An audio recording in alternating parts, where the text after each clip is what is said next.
In this session, we are going to discuss about something called the formula auditing in Excel sheet, and the concept is in conjunction to our understanding of application of formulas in Excel. Now, the true importance of the formula auditing could be understood from the fact, from its real-time correspondent of the auditing concept, and it lets you understand how your formulas have been built, and it lets you trace back the errors or the dependencies that your formula may have in your Excel workbook. Now, beginning with our discussions, we're going to focus upon this formula auditing tab here underneath the formulas tab over here, and we're going to begin with our discussions using the trace precedents concept over here.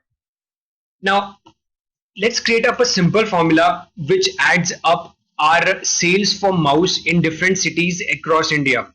And I know we are tempted to use the sum formula, but let's just go ahead and simply add these concepts so that it becomes easier for us to understand the auditing concept.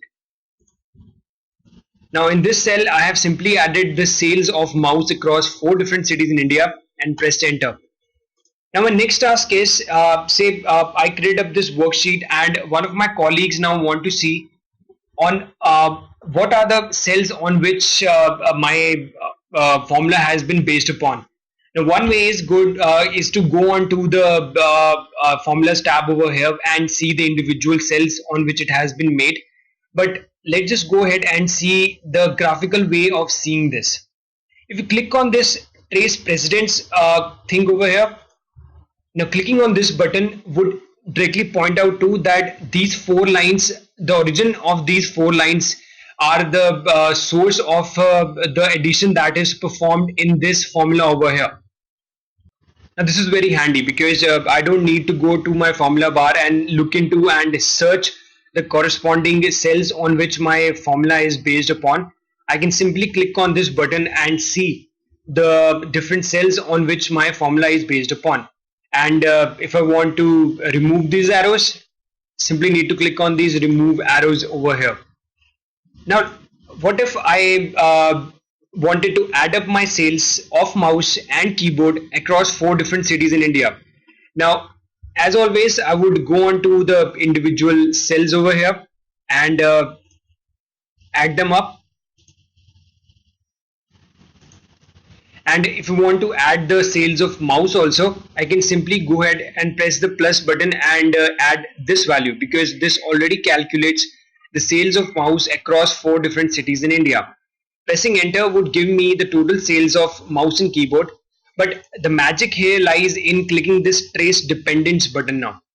Now, trace dependent button lets you know that the dependencies that different cells may have on this cell itself.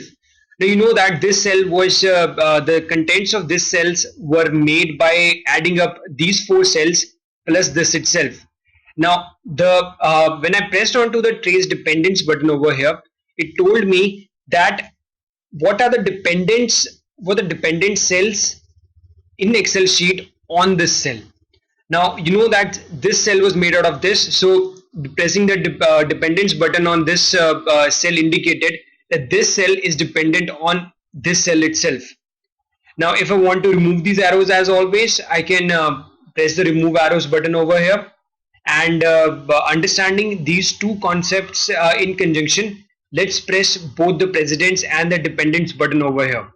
Now, it clearly indicates that this cell has been made by these 4 cells, that these 4 cells are the precedents on which this cell has been made, and the dependence, this small arrow downwards over here, tells me that this cell is dependent on the cell G9 over here.